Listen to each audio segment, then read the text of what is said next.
இது எத்தனை பேருக்கு நடந்திருக்கும்னு தெரியல. ஆனால் நான் ஒவ்வொரு முறையும் தலைவர் பிரபாகரன் அவர்களுடைய புகைப்படத்தையோ அல்லது விடுதலை புலிகளுடைய புகைப்படத்தையோ நம்ம பதிவிட்டால் உடனே சமூக வலைதளத்தில் அதை நீக்கிடுவாங்க. அது மட்டும் இல்லாமல் ஒரு குறிப்பு வரும், அதில் வி ரிமூவ் யுவர் போஸ்ட் அப்படின்னு மட்டும் இல்லாமல் நீங்கள் டெரரிச ஆர்கனைசேஷனை சப்போர்ட் பண்ணியிருக்கீங்க, வைலன்ஸ் குரூப்பை நீங்கள் சப்போர்ட் பண்ணியிருக்கீங்க அப்படின்னு சொல்லி ஒரு குறிப்பு வரும்.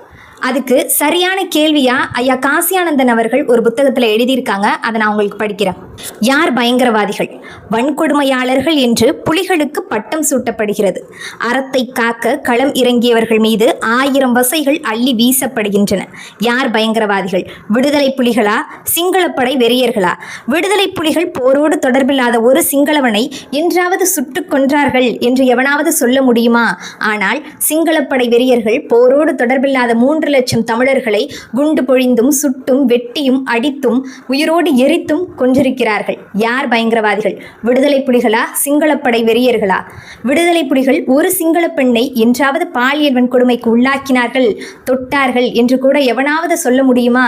ஆனால் சிங்களப்படை வெறியர்கள் 10,000 தமிழ் பெண்களை பாலியல் வன்கொடுமைக்கு இரையாக்கி கொன்று குவித்திருக்கிறார்கள். யார் பயங்கரவாதிகள்? விடுதலை புலிகளா? சிங்களப்படை வெறியர்களா?